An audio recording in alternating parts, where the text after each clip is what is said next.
Bonjour à tous, dans cette courte vidéo, nous allons voir ensemble quelques anticipations pour l'année 2025 pour la chaîne Concevoir avec Canva.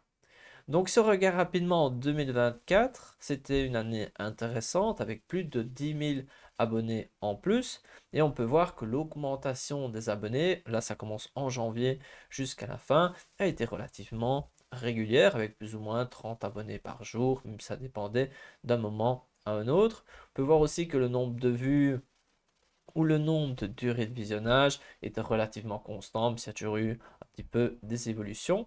Et donc, c'était quand même une croissance intéressante tout au long de l'année. Et sur cette année 2024, la stratégie principale, c'était YouTube. Donc, YouTube et principalement de travailler avec des playlists. Donc, si vous faites un peu attention sur la chaîne Concevoir avec Canva, si vous allez sur la page d'accueil, vous avez ici une grande playlist avec tout plein de tutos Canva. Si je clique dessus, on va voir qu'il y a vraiment il y a 395 vidéos qui parlent de Canva. Donc ça devient vraiment une playlist qui est quand même très costaude et qui pour une personne qui souhaite apprendre un petit peu le fonctionnement de Canva, je pense que c'est un peu quand même quelque chose de particulièrement intéressant. C'est vrai que ça fait vraiment beaucoup de vidéos au même endroit. C'est pour cela que sur la page d'accueil, il y a des playlists un peu plus spécifiques avec par exemple une playlist de plus de 100 vidéos sur les applications de Canva. Ensuite ici 28 vidéos sur Canva Pro. Là c'est des exercices. C'est une série que j'avais commencé, je trouvais ça intéressant. Mais il n'y avait pas beaucoup de vues, alors il n'y a plus trop l'envie de faire des vidéos s'il n'y avait pas grand monde qui les regardait. Ensuite ici, il y a quand même 30 vidéos sur comment réaliser un site web. Ici 42 sur les documents imprimés. Et ensuite, voilà, il y a tout un tas de playlists classées par thématique. Et le but, c'est d'essayer de rendre le plus facile possible de trouver des infos. Si une personne recherche quelque chose par rapport au graphique, elle peut regarder ici la playlist, il y a 9 vidéos. Il y a sûrement de quoi trouver vos réponses. Et donc ici, il y a vraiment beaucoup de playlists un peu à tout niveau. Et donc, ça, c'était un peu le fil rouge de l'année passée. J'ai aussi un compte sur Pinterest, mais sincèrement, je n'ai pas beaucoup utilisé, j'ai pas beaucoup publié. Donc, on peut dire que la stratégie principale, c'était principalement YouTube.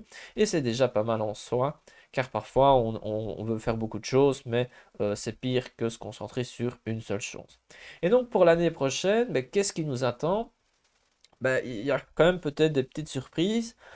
Tout d'abord, ben, l'objectif, c'est de faire bien mieux que l'année précédente. L'année précédente, c'était un peu le fait de pouvoir, c'est un peu l'année de la confirmation. Et ici, l'objectif, c'est de faire beaucoup mieux en termes de résultats, mais surtout essayer d'apporter du contenu qualitatif et détaillé. Et aussi essayer d'apporter un contenu un peu honnête, dans le sens que soit en ligne, on trouve du contenu où il y a beaucoup d'exagération, où c'est parfois pas très honnête, dans le sens, l'autre jour je regardais une vidéo qui parlait d'un outil soi-disant révolutionnaire, et après j'ai essayé l'outil, bah, c'était nul, c'était nul, et c'était nul. Et je trouve que sur les réseaux sociaux, il y a beaucoup ça, et donc j'essaye un maximum d'essayer d'apporter premièrement un contenu nuancé, avec les aspects positifs et négatifs, un contenu qui essaye de mettre en avant des outils intéressants. J'essaye d'éviter de parler des outils qui me sont vraiment mauvais. J'essaye de me concentrer sur les meilleurs outils en circulation, notamment Canva par exemple. Mais ce que j'essaye surtout, c'est de proposer du contenu et qu'ensuite, peu importe la thématique, si c'est Canva ou autre, ben, que ce soit utile, concret, facile à comprendre et que peu importe le background de chacun, que chacun puisse arriver au résultat souhaité. Et donc, pour 2024, qu'est-ce qui nous attend? Bah, premièrement, plus de vidéos longues. Car là, après réflexion, voilà, je suis convaincu que j'ai envie de faire plus de vidéos longues pour plusieurs raisons. Premièrement, avec vidéos longues, on peut expliquer plus en détail les choses. Cela peut être pour moi plus utile. Donc ça, c'est la raison principale, c'est que euh, mais c'est la volonté d'apporter un contenu de de qualité supérieure, dans le sens pas spécialement dans un montage exceptionnel, mais plus sur le fait d'aller vraiment en détail et de permettre à chacun de pouvoir comprendre vraiment le fonctionnement. Et c'est sûr qu'après, si il faut un peu pratiquer l'outil, ou sinon on ne retient pas. Mais le but, ce serait vraiment d'aller plus en détail et de montrer davantage les réflexions qui sont derrière les outils. Et c'est vraiment que euh, d'apporter un contenu très détaillé et prendre le temps d'expliquer les choses. Et en soi, la durée ne sera pas... lorsque je réalise une vidéo, je ne vais pas me dire je vais faire 1 heure, 2 heures. Je vais juste prendre le temps d'expliquer en détail pour faciliter une compréhension euh, maximale. Donc, faire des vidéos plus longues, ça sera un des objectifs. J'ai déjà un peu commencé. Si on regarde pour ce début d'année, ben, ici, on est le 10 et sur les 10 derniers jours, ben, j'ai fait une vidéo d'1 h 26, une d'1 heure, une d'1 h 55 et celle-ci de 48 minutes. Et donc, l'objectif, ce serait vraiment de faire des vidéos détaillées et même beaucoup plus longues que ça. Pourquoi pas une vidéo de 10 heures? Pourquoi pas une vidéo de 5 heures? Voilà, le but n'est pas de faire de la durée pour faire de la durée, mais plus de prendre le temps de, d'expliquer en détail les choses et qu'en une seule vidéo, une personne puisse vraiment passer de débutant à vraiment arriver à un niveau intéressant. Et pour réaliser du contenu plus long, il y aura sûrement moins de vidéos l'année prochaine. Donc il y aura plus de vidéos plus longues, mais non, il y aura moins de vidéos, mais des vidéos plus longues. Donc finalement, en termes de contenu, ce sera plus ou moins similaire, même si c'est beaucoup plus dur de faire des vidéos plus longues que des vidéos courtes. Les vidéos courtes, sincèrement, ça dépend qui, mais de manière générale, c'est plus simple. Et donc ici, ça c'est quand même un changement, parce que je pense sincèrement que des vidéos plus longues, c'est plus utile. Parce que voilà, je n'ai pas envie d'être une chaîne superficielle. J'ai vraiment envie de faire quelque chose qui puisse vraiment aider et aider surtout gratuitement, car on ne se rend pas compte que parfois, prenons ici, si je vais dans populaire, cette vidéo-ci m'a pris 1 mois. On s'en rend peut-être pas compte, celle-là aussi, elle m'a pris 1 mois. Et donc parfois des vidéos plus longues, ça prend vraiment beaucoup de temps et c'est un gros risque. Moi je me souviens qu'une fois j'avais pris 1 mois pour faire une vidéo et la vidéo elle a jamais dépassé les 100 vues. Mais bon, voilà, ça c'est un risque que j'ai envie de prendre. Après, ça m'a aussi d'être capable de créer du contenu long rapidement ou du contenu détaillé rapidement. Mais voilà, bon, ça c'est un risque de faire des vidéos plus longues. Mais je pense que faire des vidéos plus longues peut apporter davantage. Surtout si c'est des vidéos longues et denses où il y a vraiment beaucoup de choses. Et c'est un peu l'objectif. Donc voilà, ça c'est un changement. N'hésitez pas à donner votre avis en commentaire. Je peux toujours changer d'avis. Mais voilà, ça sera un changement pour l'année prochaine, ou du moins cette année-ci, quoi, en gros. Ensuite, il y aura un peu plus de collaboration. Donc, collaboration dans le sens, il n'y aura pas que moi qui ferai des vidéos, il y aura peut-être aussi d'autres personnes. Par exemple, déjà fin d'année passée, bon, ici je suis dans les plus anciennes, dans les plus récentes, il y a quelques vidéos de mince. Ici, je les trouve plus, ces vidéos, par exemple celle-ci. Euh, et donc, voilà, c'est quelque chose. Il n'y aura pas que mince. Donc, voilà, il y aura quelques surprises. Et vous allez découvrir. Le but, c'est de pouvoir apporter du contenu un peu différent parfois. Euh, voilà, d'autres personnes ont parfois des approches un peu différentes qui peuvent convenir davantage. Ou même simplement, d'autres personnes peuvent apporter. euh, un point de vue différent, une approche différente, mais aussi des compétences différentes. Et voilà, petit à petit, j'aimerais bien faire une sorte de petite école digitale gratuite qui est simplement une chaîne YouTube, hein, mais voilà, c'est un petit objectif d'essayer de rendre la communication digitale, le fait d'utiliser Canva le plus simple possible. Et pour réaliser cela, c'est de faire des explications détaillées et qui puissent apporter un maximum. Donc ici par rapport ici j'ai mis 2024, on va essayer de mettre 2025 quand même. Hop. Donc vidéo longue, ça on a traité. Collaboration, on a parlé. Une grande thématique par rapport à cette année, mais qui ne sera pas facile, mais je vais vraiment m'y mettre, c'est parler davantage d'intelligence artificielle et d'automatisation, notamment par exemple comment automatiser Canva avec Make ou comment automatiser des logiciels, par exemple ChatGPT avec Make, et donc travailler un petit peu, expliquer et rendre le plus simple possible ce genre d'action qui peut être complexe.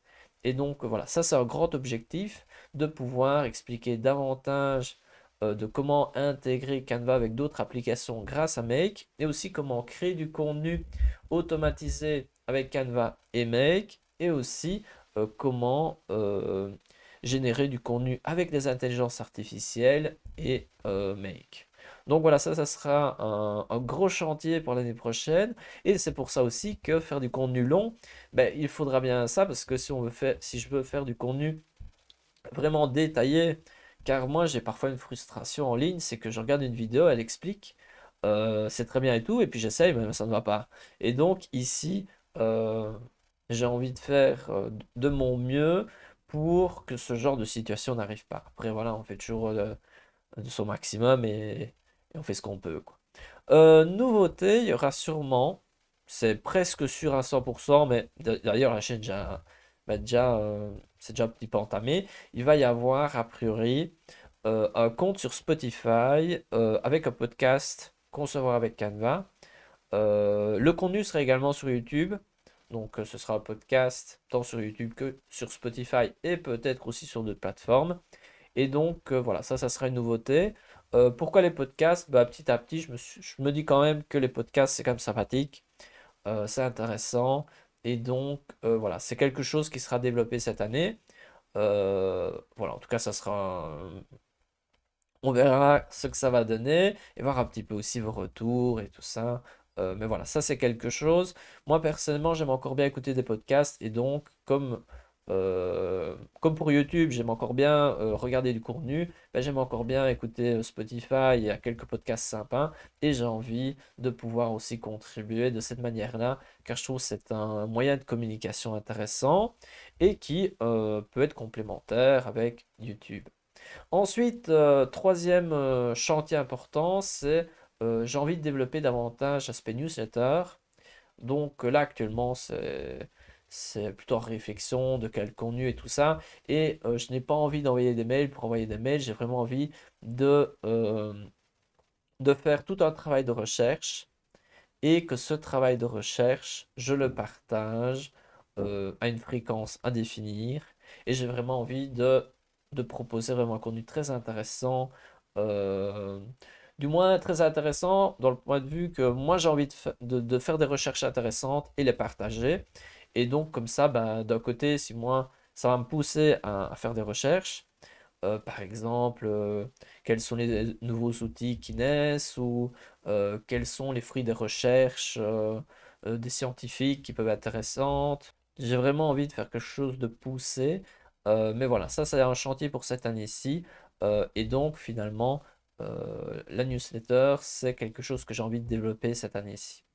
Et elle sera gratuite, hein, comme le reste. Enfin, dernier point qui concerne un peu moins la chaîne, mais c'est plus un défi personnel. J'ai envie davantage mettre l'accent sur la programmation. Donc moi, je n'ai pas un background euh, où j'ai étudié du code HTML ou autre. Mais voilà, j'ai vraiment envie de développer davantage ce point-là pour plusieurs raisons. Premièrement, j'aime encore bien le fait de créer des logiciels. Je trouve ça sympathique. Mais j'ai aussi envie de développer en améliorant mes compétences en programmation. J'ai envie de créer des applications sur Canva. On peut voir ici que dans la section applications, on a plein d'applications différentes. Et donc l'objectif de l'année prochaine, c'est de sortir 3 applications. Donc c'est l'objectif. On verra si j'arrive ou pas. J'ai déjà créé une application, elle n'est pas publique, mais elle existe, elle marche. Bon, il y a parfois des petits dysfonctionnements, mais de manière générale, c'est quand même intéressant. Et j'ai envie d'avancer davantage sur cet aspect-là, car ben, parfois il y a des fonctionnalités que je trouve qui pourraient être ajoutées ou ce genre de choses. et j'ai envie de vraiment mettre le focus là-dessus, car pour moi, c'est intéressant. Et donc ça, c'est un grand objectif. Et peut-être que en apprenant les différents langages de programmation, je ferai peut-être une vidéo par langage que j'apprends. Imaginons si j'apprends React, qui est utilisé avec Canva, ben, je ferai peut-être une vidéo sur ce type de langage. Mais rassurez-vous, ça ne sera pas la thématique particulièrement présente sur la chaîne. Mais imaginons, il y aura peut-être 3-4 vidéos sur toute l'année qui parleront de ça, ou peut-être pas. Mais voilà, du moins, ça c'est un objectif personnel. Ça ne sera pas facile. Mais même si les intelligences artificielles arrivent de plus en plus à générer du code, mais si une personne ne sait pas s'en servir, elle ne va pas loin. Et donc, c'est important d'avoir les bases pour utiliser pleinement les outils d'intelligence artificielle. Donc voilà, on a vu ensemble quelques idées. Après, peut-être que le plan va changer en cours de route, mais de manière générale, on peut s'attendre à ça. Et donc voilà, c'est tout pour cette vidéo. J'espère que ça vous a inspiré. N'hésitez pas à partager votre avis. Ici, j'ai parlé de pas mal de choses et on pourrait peut-être croire que je vais moins parler de Canva, mais ce n'est pas du tout le cas. Je ferai toujours des vidéos sur Canva, les nouvelles applications. Voilà, je ferai quand même pas mal de vidéos sur Canva. Ça sera principalement sur Canva et aussi un petit peu sur d'autres choses, comme par exemple les réseaux sociaux, les intelligences artificielles intéressantes et aussi voilà comment automatiser Canva ou des choses un peu plus complexes comme ça. Et donc, c'est tout pour cette vidéo. N'hésitez pas à donner votre avis en commentaire, à euh, écrire des propositions, peu importe. N'hésitez pas, voilà, je vous laisse car j'ai terminé. Allez, c'est tout, à une prochaine.